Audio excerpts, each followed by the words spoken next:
इसको आंसर ठीक करेंगे, and that is what we can do during this COVID period.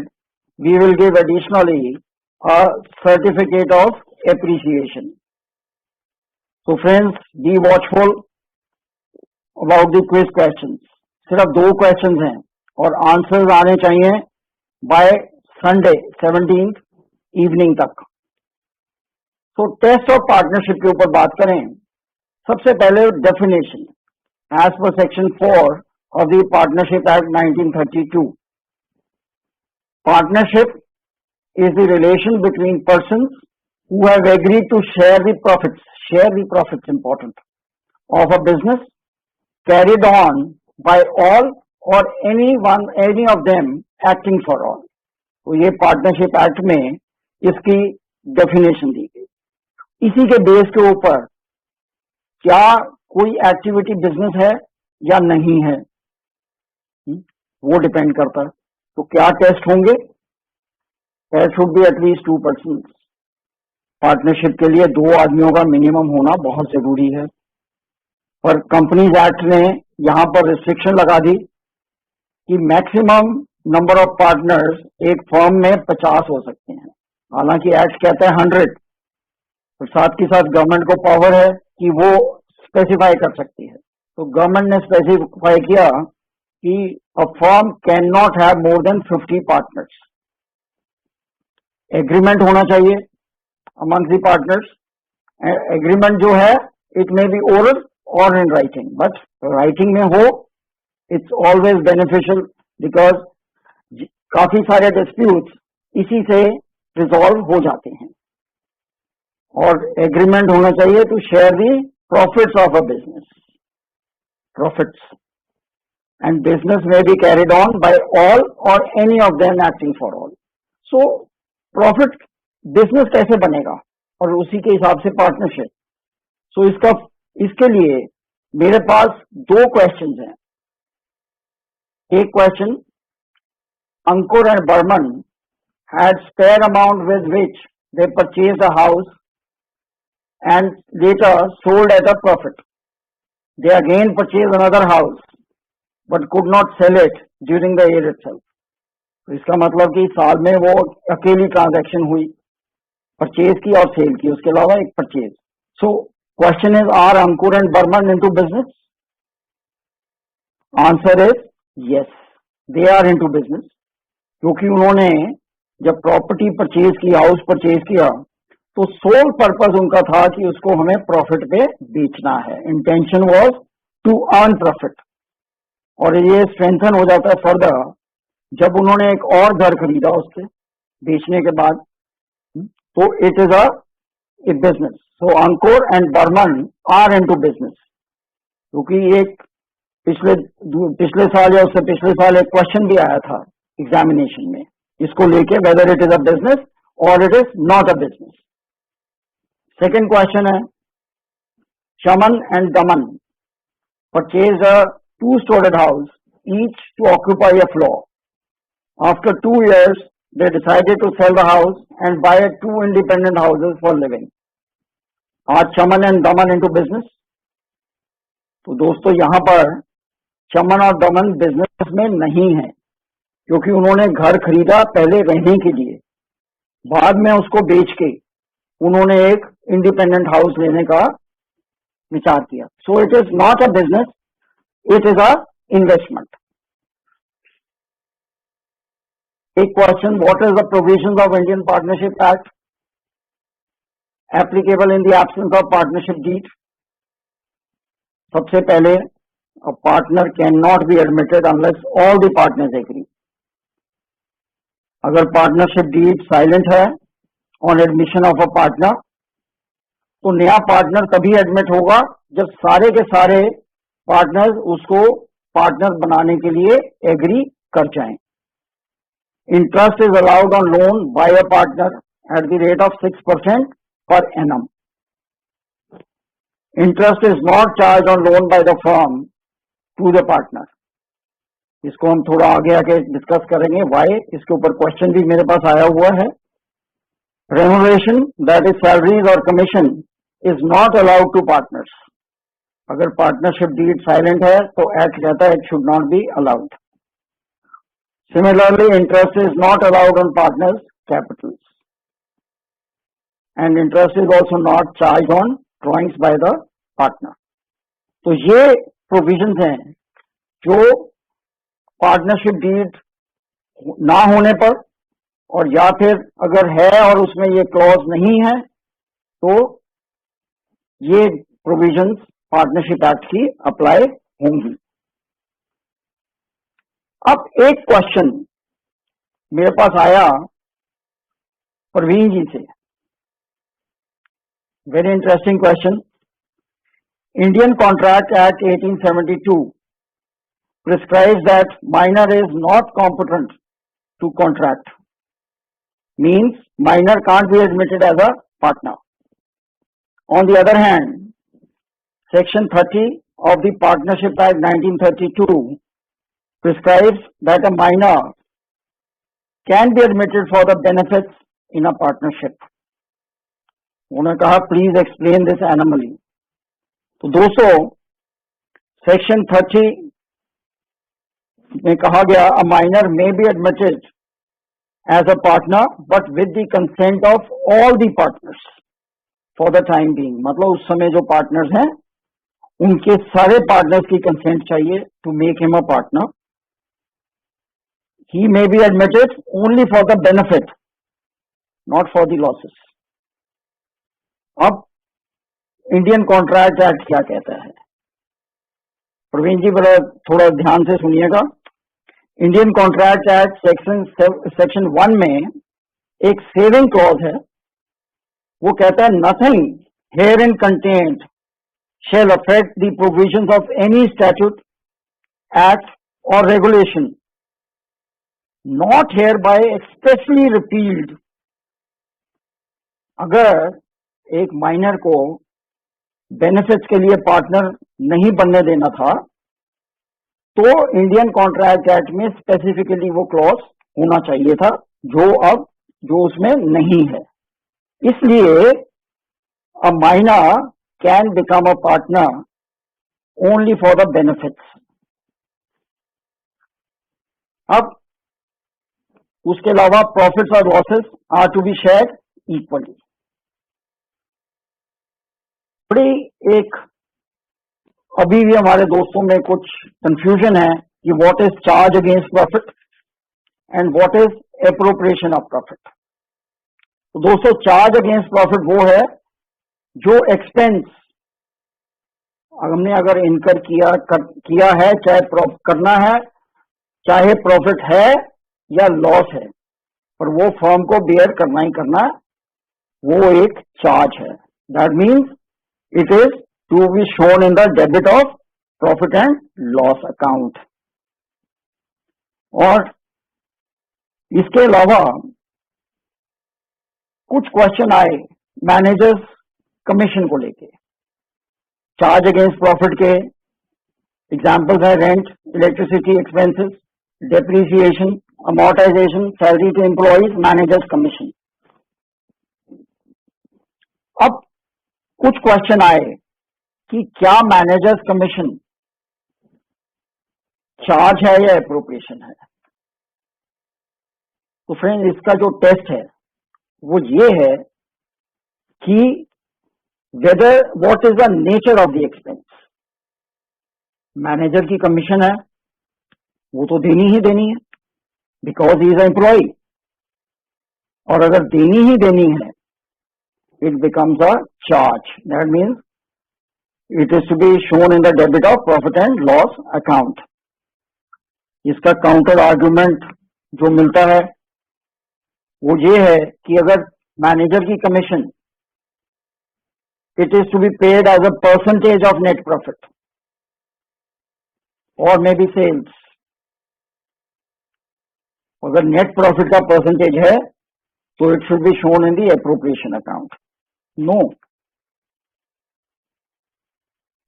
जो भी मैनेजर को पेमेंट होनी है it is like a salary like to him. Percentage of net profit is only a way of measuring how much amount is to be paid to the manager. As commission, वो उसका nature नहीं बदल रहा। वो हमें एक बताया गया कि मैनेजर को 10% देना है नेट प्रॉफिट का। अगर नेट प्रॉफिट 2 लाख है तो मैनेजर को मिलेंगे 20,000। तो वो एक मेजरमेंट है, और उसका जो नेचर है that remains that of a charge. Manoj ji ने कहा था, क्वेश्चन है उन्हीं का, he wants to have a detailed explanation. तो मनोज जी, चाहे मैनेजर को फिक्स्ड अमाउंट मिल रहा हो एज सैलरी, चाहे उसको परसेंटेज ऑफ नेट प्रॉफिट मिले, it remains a charge against profit. So it has to be shown in the debit of profit and loss account. तो आगे प्रवीण जी का क्वेश्चन इसका आगे आएगा फिर से। उन्होंने काफी सारे क्वेश्चन भेजे। I am really grateful Praveen ji. उन्होंने आगे पूछा क्वेश्चन में जाके कि मैनेजर्स कमीशन के बारे में पूछा जाता है, तो क्या एग्जामिनेशन में ये क्वेश्चन आ सकता है? तो प्रवीण जी, हम इसको डिस्कस करेंगे एप्रोप्रिएट प्लेस जगह पर, और पहले हम बात करें चार्ज अगेंस्ट प्रॉफिट की। Managers commission, it may be paid as a fix amount और as a percentage of net profit, और partly as a fix amount and partly as a percentage of net profit. जैसे मर्जी दे दो, उसका nature वही रहेगा कि इट इज अ चार्ज, और चार्ज है तो it has to be debited to profit and loss account. Rent to a partner, इसके ऊपर मोहित अगमानी का क्वेश्चन था। What is the accounting treatment of rent paid और payable to a partner? Should it be shown in the debit of partners capital account और rent payable account, and why? Why is very important. दोस्तों, कहा जाता है अगर when why is clear, how becomes easy. हम क्यों कर रहे हैं, और उसका क्यों का पता लगते ही उसका आंसर हमारे सामने आ जाता है कैसे करना है। So when why is clear, how becomes easy. Rent paid or payable to a partner is a charge against profit. जैसे interest on partner's loan is a charge. Similarly, rent paid or payable to a partner is also a charge against profit. Question is why? Because rent is paid to a partner for using his personal property for business. जो partner की personal property है उसको use करने के बदले में हम rent उसको दे रहे हैं। So rent is paid to him as a partner, not as a partner, but as a owner of the property. तो जब भी हम पार्टनर को कुछ पेमेंट करेंगे in the capacity of a partner, तो एप्रोप्रिएशन बन जाएगा, otherwise it is a charge. अब आप सेकंड क्वेश्चन था कि उसको रेंट पेएबल अकाउंट में डेबिट करें या पार्टनर्स कैपिटल अकाउंट में। तो दोस्तों, मेरे हिसाब से it should be debited to rent payable account, और इसका भी एक रीजन है कि पार्टनर्स कैपिटल अकाउंट में अगर आपने क्रेडिट कर दिया रेंट पेएबल को, और साथ ही साथ फर्म ने इंटरेस्ट ऑन कैपिटल भी देना है,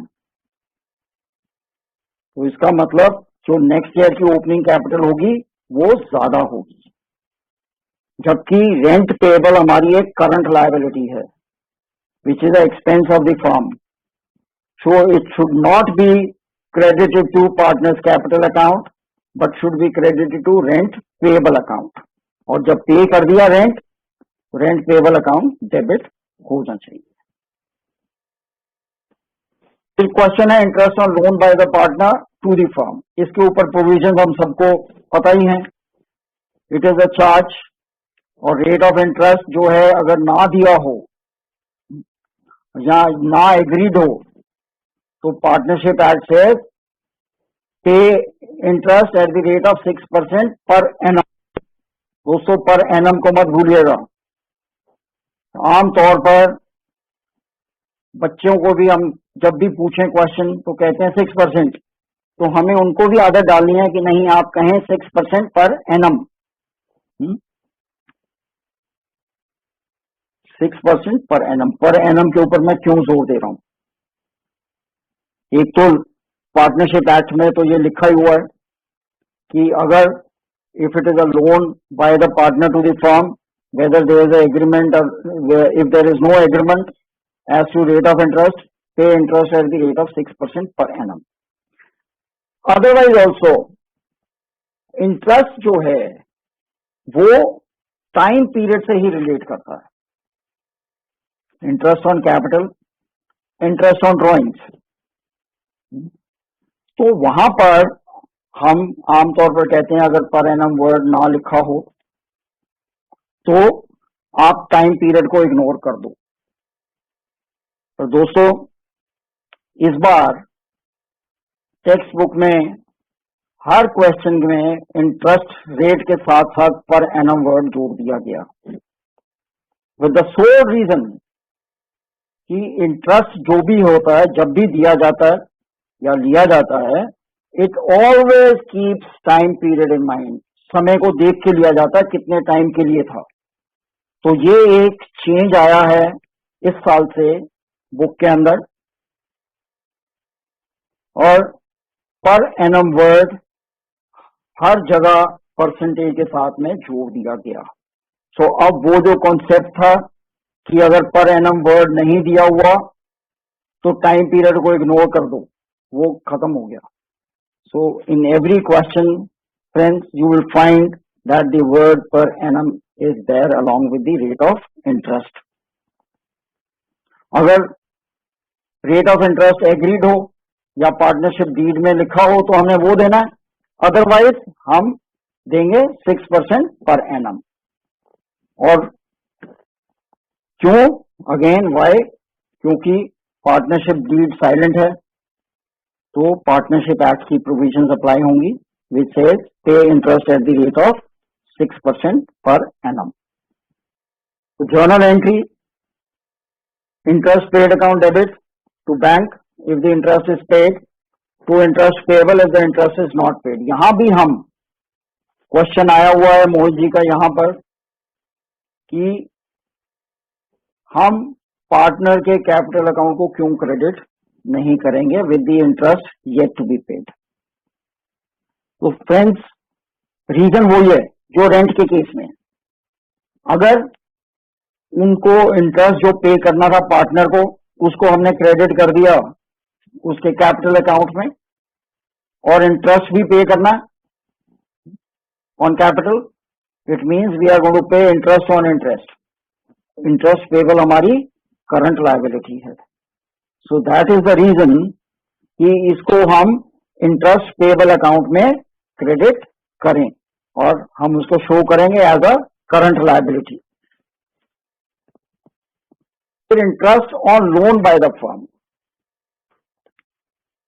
यहां पर अगर तो इंटरेस्ट जो लेना है पार्टनर से, अगर वो पार्टनरशिप डीड में कहा गया है, लिखा हुआ है, या एग्रीड है अमंग दी पार्टनर्स, तब तो हमने वो रेट ऑफ इंटरेस्ट चार्ज करना है। Suppose in the it is agreed at 10% per annum, तो हम पार्टनर ने जो लोन लिया है फर्म से उसके ऊपर 10% पर एनम के हिसाब से इंटरेस्ट चार्ज करेंगे। और अगर साइलेंट हो, if the rate of interest is not given, उस केस में हम इंटरेस्ट नहीं चार्ज करेंगे। इंटरेस्ट क्यों नहीं चार्ज करेंगे? बिकॉज पार्टनरशिप एक्ट 1932 साइलेंट है इसके ऊपर। It does not prescribe any rate of interest on the loan given by the firm to the partner. तो उस केस में मतलब कि पार्टनरशिप एक्ट ने कहा नो इंटरेस्ट, और दूसरी तरफ हमारे पास पार्टनरशिप डीड भी नहीं है,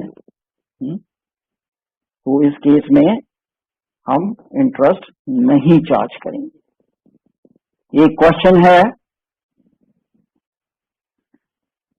जो प्रवीण जी का मैंने पहले भी जिक्र किया था, Syllabus shows interest on partner's loan is a charge against profit and should be transferred to profit and loss account. Items like manager's commission, rent paid to a partner, or any other item which is related to profit and loss account can be asked in the examination. Praveen जी, सबसे पहले हमें ये समझना है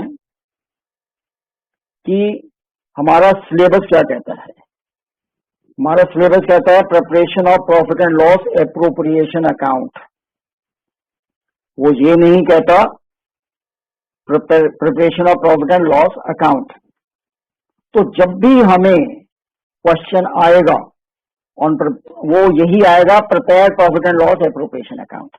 now we have to understand the difference between net profit and profit.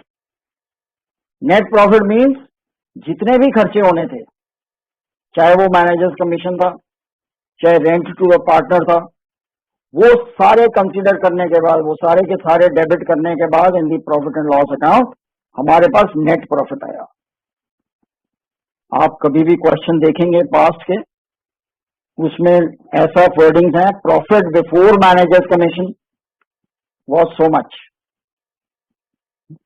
तो इसका मतलब before managers commission अभी मैनेजर की कमीशन नहीं प्रोवाइड की गई।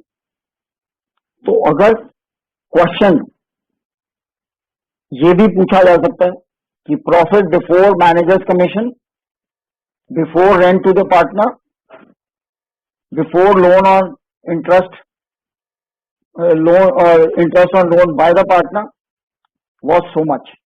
इसका मतलब उसको अभी एडजस्ट करना है हमें, तब हम नेट प्रॉफिट पे पहुंचेंगे। और नेट प्रॉफिट ट्रांसफर किया जाता है to profit and loss appropriation account. Although सभी को मालूम है, और still in 2 minutes I will share. अगर ऐसी सिचुएशन में हमें profit and loss appropriation account बनाना चाहिए और क्रेडिट साइड में हम दिखाएं प्रॉफिट जो भी दिया हुआ है, उसके बाद less managers commission, less rent, less interest on loan, और जो बैलेंस बचे उसको हम अमाउंट के कॉलम में शो करें। हमें प्रॉफिट एंड लॉस अकाउंट बनाने की कोई जरूरत नहीं है। हालांकि गलत नहीं होगा, क्योंकि we have to arrive at net profit. और अगर बना दिया तब भी ठीक है, ना बनाया तो आप ऐसे शो कर सकते हो। और अनदर है मेथड है कि आप एक नोट बना दें, net profit is equal to profit less managers commission, less rent, less interest on loan. तो वो अमाउंट हमारा अमाउंट के कॉलम में आ जाएगा। उसके बाद उसकी एप्रोप्रिएशन।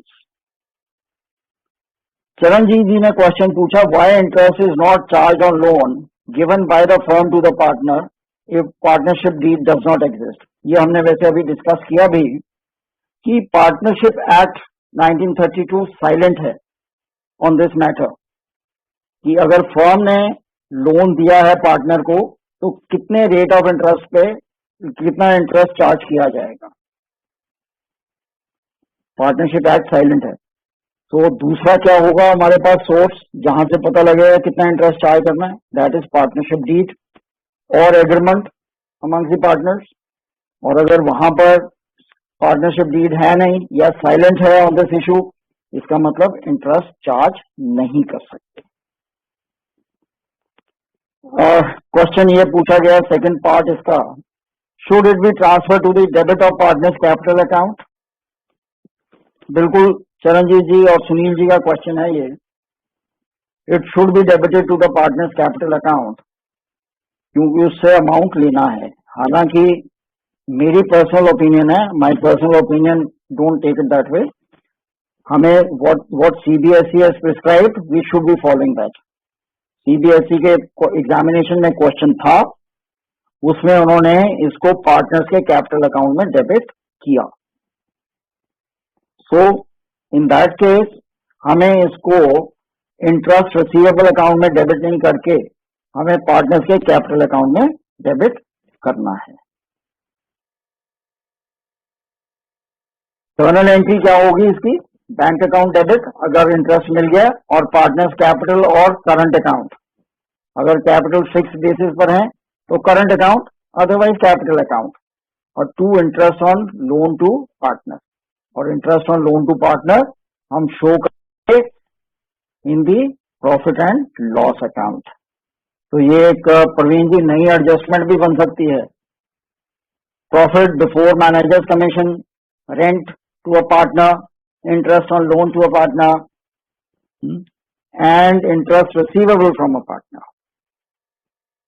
तो क्वेश्चन हमें जो सिलेबस है उसके साथ साथ हमें ये देखना है कि लर्निंग आउटकम्स क्या लिखे हुए हैं। सीबीएसई सिलेबस के लेफ्ट साइड में सिलेबस दिया, राइट साइड में learning outcomes, what they expect a student to learn, it is beyond the syllabus.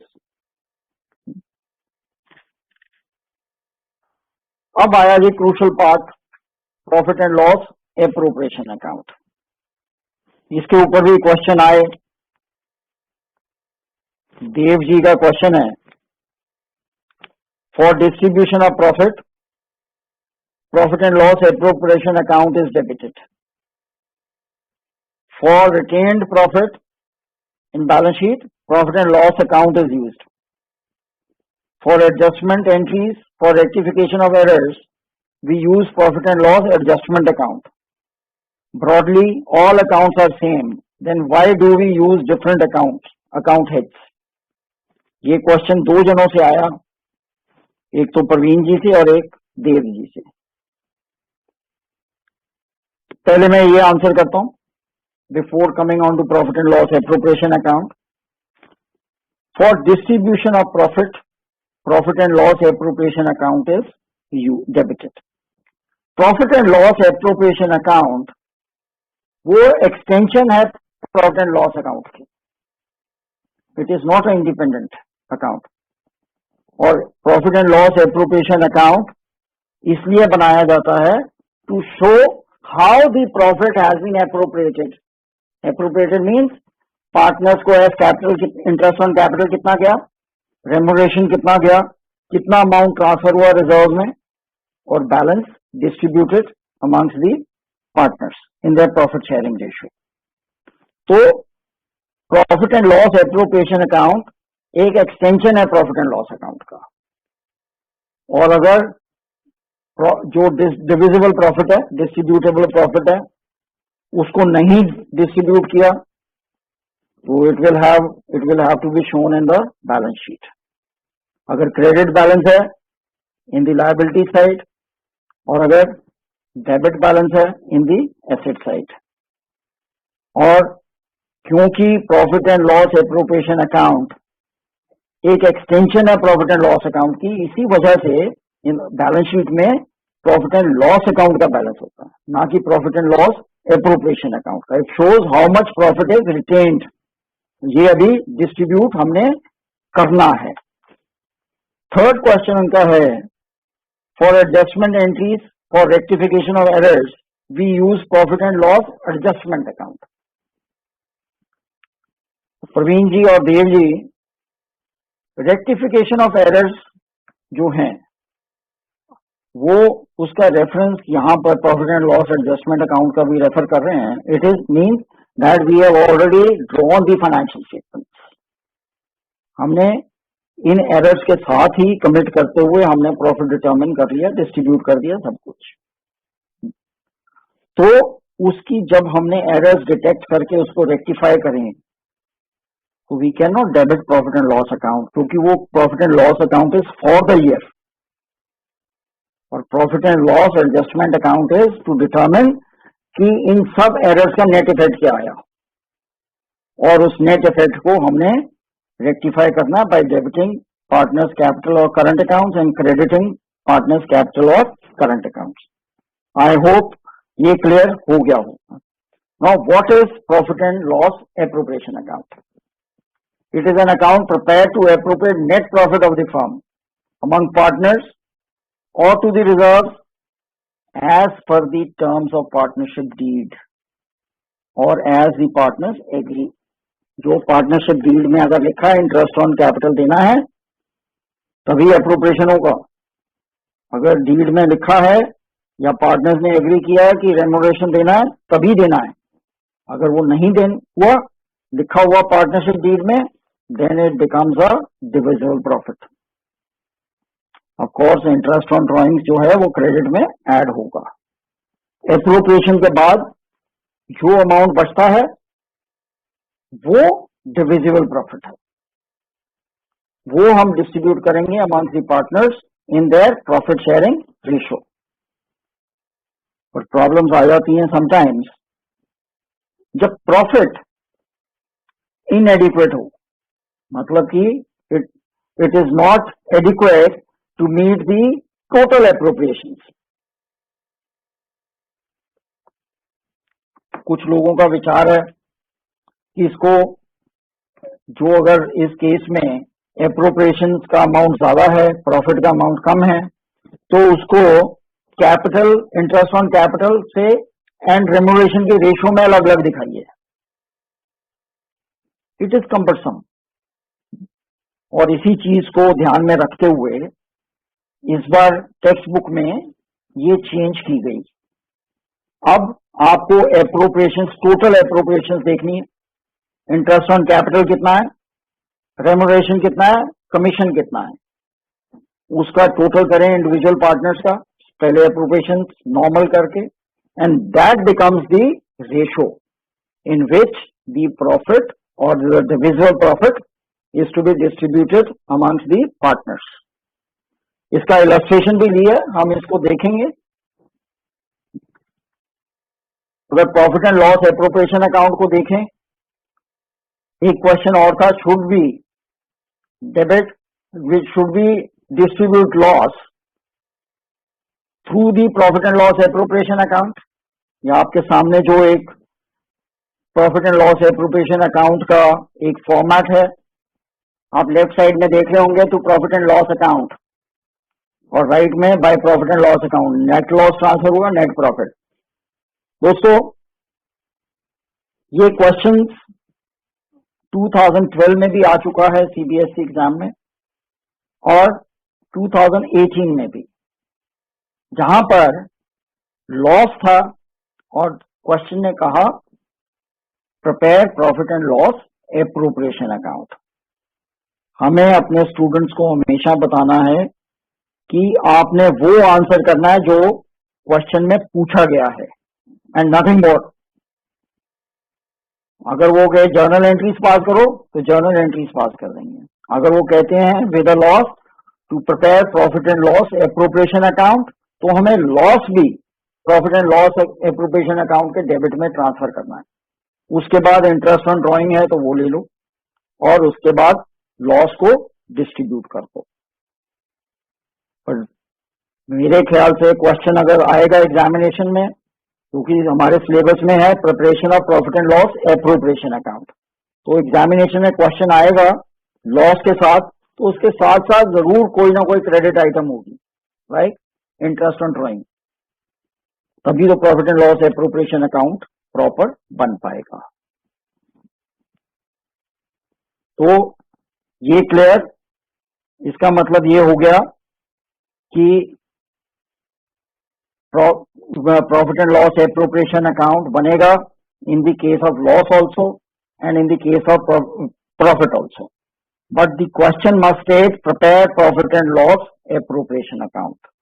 अगर क्वेश्चन में जर्नल एंट्रीज पूछ ली तो आप लॉस है तो वहीं डिस्ट्रीब्यूट कर सकते हैं. अब क्वेश्चन कई बार अब पूछा गया, अभी जैसे हमने डिस्कस भी किया, कि what is net profit and what is divisible profit. दोस्तों net profit means profit earn by the firm from its operating and non operating activities. It is determined by preparing profit and loss account. Profit and loss account के दो part हैं, trading account and profit and loss account. Trading account में हम trading activities से gross profit निकालते हैं. Gross profit is transfer to the credit of profit and loss account. उसमें हम other incomes, non operating incomes credit करते हैं. So उसके बाद on the debit side all expenses are written.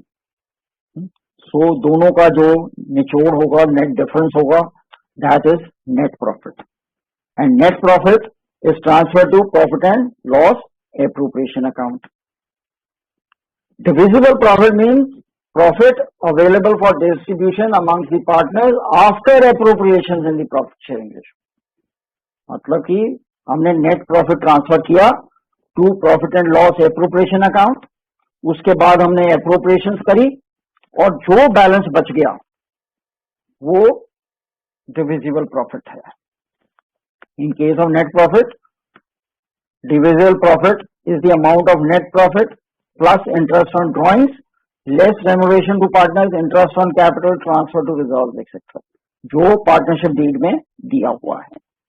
और in case of net loss, divisible profit is the amount of net loss less interest on drawings,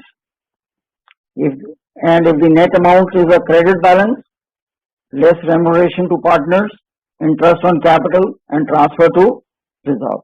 ये ज्यादा clear आपको होगा from this account before you. आपके सामने है net profit.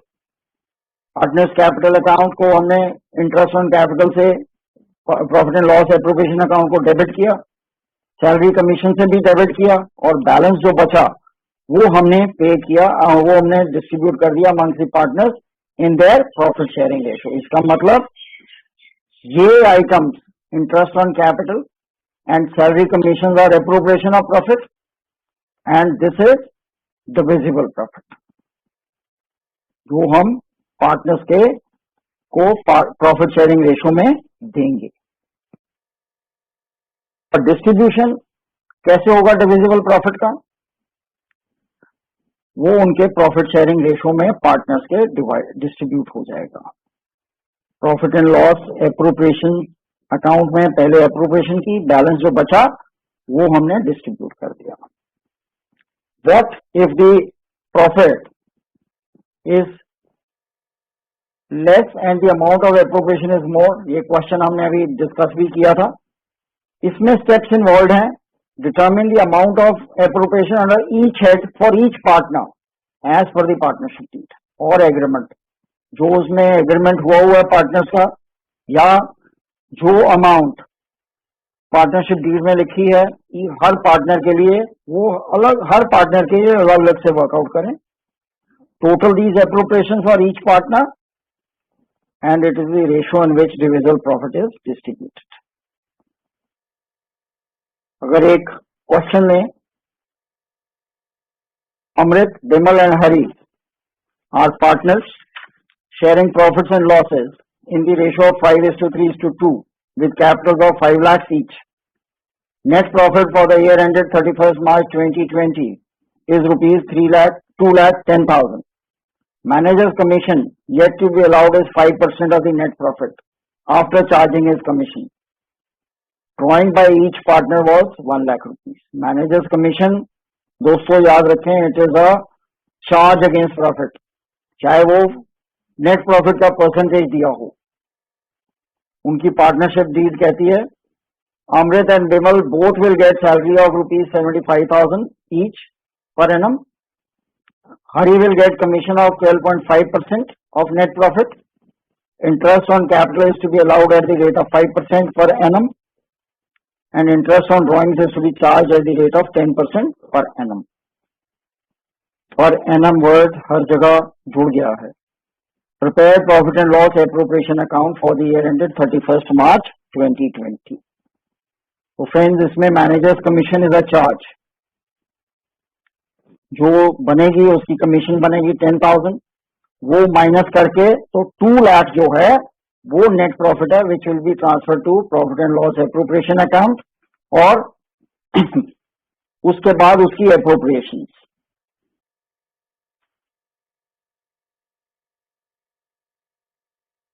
Determine appropriation allowable to each partner. Salary 75,000 each. Commission Hari को मिलना है 12.5% of net profit which is 25,000. Interest on capital is 25,000 each. तो टोटल एप्रोप्रिएशन हो गई 1 lakh for Amrit, 1 lakh for Bimal and 50,000 for Hari. और टोटल एप्रोप्रिएशन है 2,50,000, 2.5 लाख है. और प्रॉफिट अवेलेबल है 2 लाख. तो profit is less than the amount of appropriation. तो यहां पर हम उस किस रेशियो में बांटेंगे? 100:100:50 और 2:2:1।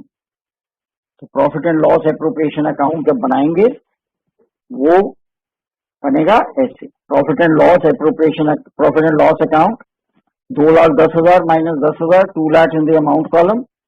इंटरेस्ट ऑन ड्रॉइंग्स ले लिया 15,000, 5,000 ईच।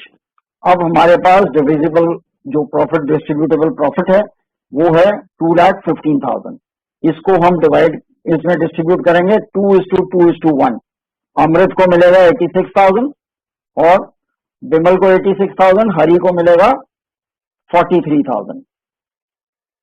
यहां आके विनय जी का एक क्वेश्चन ले लेते हैं। If a partner is paid commission as a percentage of net profit, should it be debited to profit and loss account or profit and loss appropriation account? Partners को again, if a partner is paid commission or remuneration is a broader term than the salary and commission, तो यहां पर जैसे आपने कहा percentage of net profit, again ये क्या है? ये है to determine how much amount is payable to the partner. It is only a mechanism to determine the amount payable. It does not change the nature. Nature that remains is of appropriation of profit. तो चाहे partner को fix amount मिले, चाहे partner को as a percentage of net profit मिले और as a percentage of sale मिले, nature remains that it is a appropriation of profit and therefore should be shown in the debit of profit and loss appropriation account. Vinay ji, I remember 2 साल पहले इस point को लेके थोड़ी discussion हुआ था in various groups. उसमें कुछ लोगों का विचार था कि since it is a percentage of net profit और percentage of sales, it should be shown in the debit of profit and loss account. No, now that I think discussion is over and in the textbook also it is shown as a appropriation. In any case हमें principles पर जाना है। Principal क्या है इसका, nature क्या है account का? It is a appropriation of profit. So whether paid as a fixed amount or paid as a percentage of net profit or sales, nature remains that of a appropriation. It should be shown in the debit of profit and loss appropriation account. यानी हमेशा का अगर unless until the question says that it has to be paid whether the firm earns profit or incurs loss, or it is a charge, it is clearly stated it is a charge, then it is part of profit and loss account, otherwise not. एक अगर illustration लें, Yogesh and Ashish are partners in the firm. As per the partnership deal, Yogesh was to get 10,000 per month as salary and Ashish was to get 40% of the net profit as commission. Net profit for the year ended 31st March 2020 was 2 lakh rupees. State the account or accounts in which the amount of salary and commission will be shown and why. Friend, the answer is simple. It has to be shown in the profit and loss appropriation account.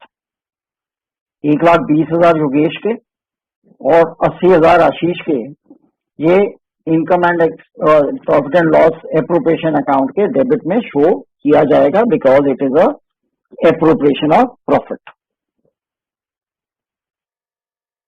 Next issue है drawings on against capital. Rajesh ji का question था यहाँ पर, वो पहले ही answer हो गया। उनका क्वेश्चन था if the word per annum is not written along with the rate of interest, why time period is ignored. पहली बात तो राजेश जी, अब ये कॉन्सेप्ट खत्म हो गया। पर एनम वर्ड हर क्वेश्चन में डाल दिया गया along with the percent, with the sole reason कि अगर ये नहीं हो सकता कि हम लोन तो लें अगर हम इंटरेस्ट ऑन लोन की बात करते हैं कि लोन तो ले हम 1 मार्च को 10% का रेट दिया है तो हम पूरे साल का लगा देंगे. Interest is always with relation to time. तो इसलिए हर जगह पर आपको वर्ड पर एनम साथ में लगा हुआ मिलेगा.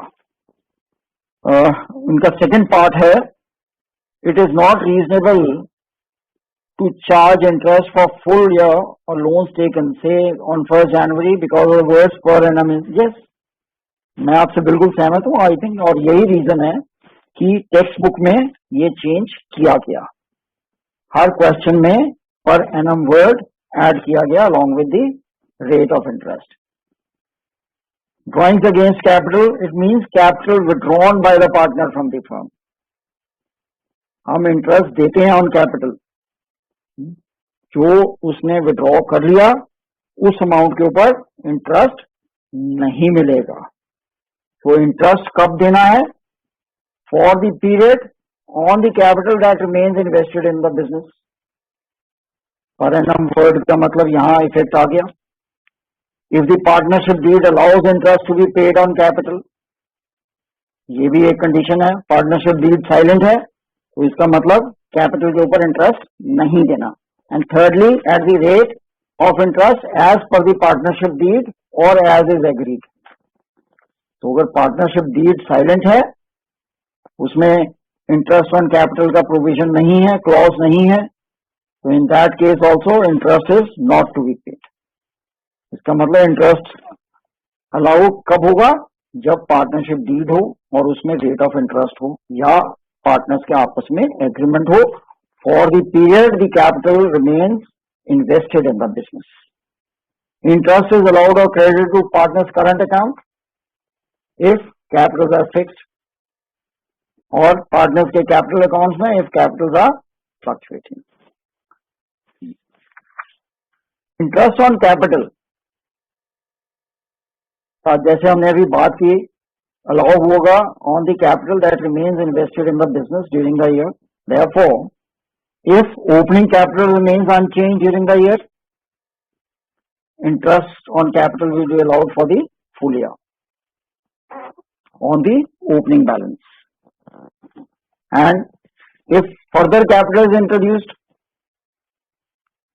besides the interest on opening capital, interest is also allowed on the additional capital from the date it is introduced.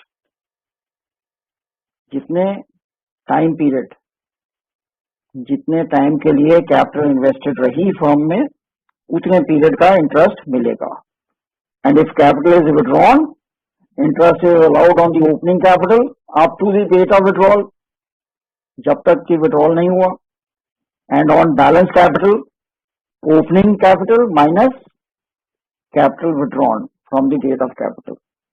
मतलब कि अगर 10 लाख की कैपिटल थी ओपनिंग और 1 जनवरी को 2 लाख विड्रॉ कर लिए, 31 दिसंबर तक तो 10 लाख पर मिलेगी और 1 जनवरी से 31 मार्च तक 8 लाख के ऊपर at the rate of interest that is agreed और given in the partnership deed.